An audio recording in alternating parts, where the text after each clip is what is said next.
sadly, I can't say that it's going to stay that way. It is not. Rob McKellen, as you said, forecasting for you, and you'd think if you came down from space and zoomed in on the Atlantic that all our weather would be coming from there, but as you probably know by now, we're far more interested in what's coming out of Scandinavia. This is the pressure pattern. It says high, it is high. It's a cold area of high pressure sitting over Scandinavia. It'll be with us for the next 5 days, and that nose would suggest nothing really is going to get through it, apart from a lot of cloud clamped to the surface.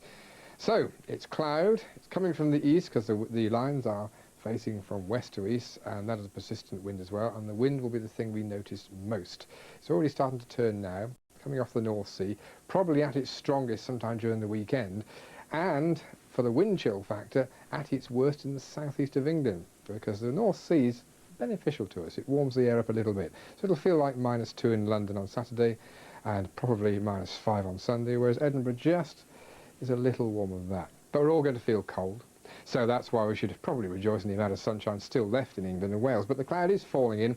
For the rest of the afternoon, a good part of northern England and Scotland will get cloudy, a spot of rain still in the Grampian Mountains, maybe northeast England, and coming down the eastern side of London. The sunshine will hold on further west. Temperatures tonight will be allowed to go down, as this morning, to frost levels with a bit of ice for Scotland, particularly Northern Ireland, briefly for northern England and Wales, though I think it'll tend to warm up towards the morning because the cloud will be there. And tomorrow morning looks pretty universally grey. There will be a spot or two of rain. It's likely to be rain rather than anything else, possibly a bit more concentrated in the southeast corner tomorrow afternoon. But all this time, the brightness is in the northwest of the UK, and that's a consistent story.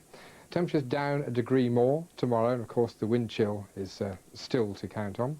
And into the weekend, most of the thickest cloud is going to be central and eastern parts of the UK, specifically England. The higher ground, more likely to attract any drizzle that turns to sleet. Northern Ireland and Western Scotland do best for the brightness throughout, and Sunday could see proper sleet in the air and an even colder day. Darren.